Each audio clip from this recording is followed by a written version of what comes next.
Ya, Assalamualaikum warahmatullahi wabarakatuh. Saya Zikri Firdausi, NIM 72114194. Di sini saya akan menjelaskan tentang bab 8, yaitu tentang informasi dalam praktik. Informasi sebagai salah satu faktor penting penentu keberhasilan. Pada tahun 1961, D. Ronald Daniel dari McKinsey & Company, salah satu perusahaan konsultan terbesar di Amerika, memperkenalkan istilah Critical Success Factor atau faktor penting penentu keberhasilan. Ketika manajemen sebuah perusahaan menjalankan konsep CSF, mereka akan memusatkan perhatian pada pengidentifikasian CFS dan kemudian memonitor sampai seberapa jauh mereka telah mencapainya. Lalu, sistem pemrosesan transaksi. Istilah sistem pemrosesan transaksi digunakan untuk menjelaskan sistem informasi yang mengumpulkan data yang menguraikan aktivitas perusahaan. Salah satu contoh yang baik dari sistem pemrosesan transaksi adalah sistem yang digunakan oleh perusahaan distribusi, perusahaan yang mendistribusikan produk atau jasa kepada para pelanggannya. Sistem ini disebut sebagai suatu sistem distribusi.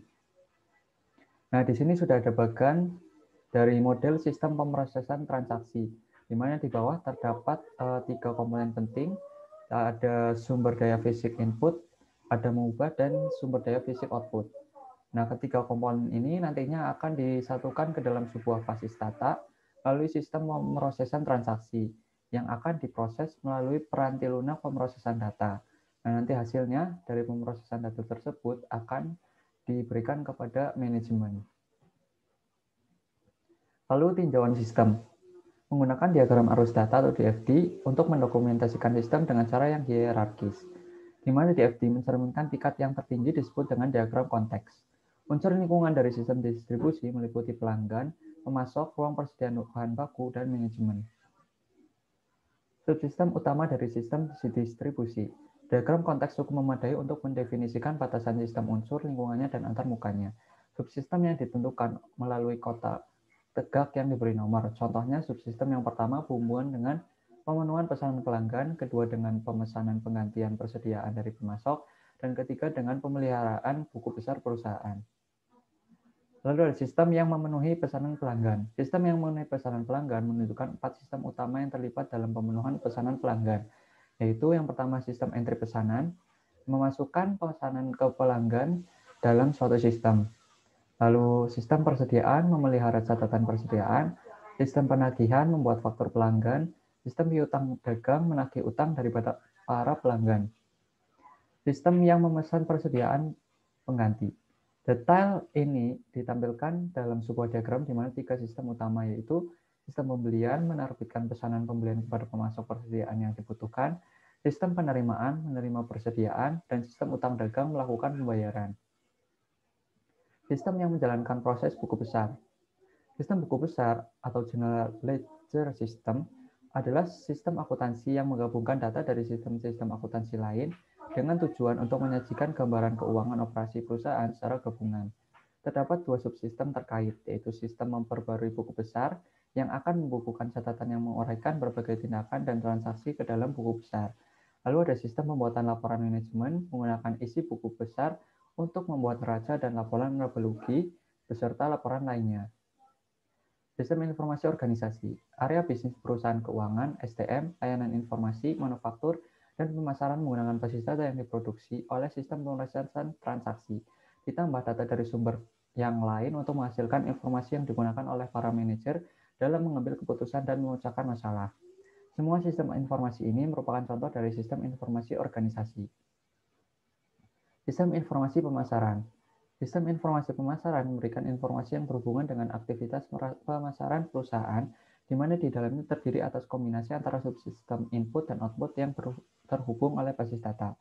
Subsistem output. Setiap subsistem output memberikan informasi mengenai unsur penting di dalam bauran pemasaran. Terdapat 5 unsur, yaitu subsistem produk memberikan informasi mengenai produk perusahaan, subsistem lokasi memberikan informasi mengenai jaringan distribusi perusahaan, subsistem promosi memberikan informasi mengenai iklan dan aktivitas penjualan pribadi perusahaan, subsistem harga memantau manajer pengambil keputusan harga, dan subsistem bauran terintegrasi memungkinkan para manajer mengembangkan strategi yang mempertimbangkan pengaruh gabungan dari unsur di atas.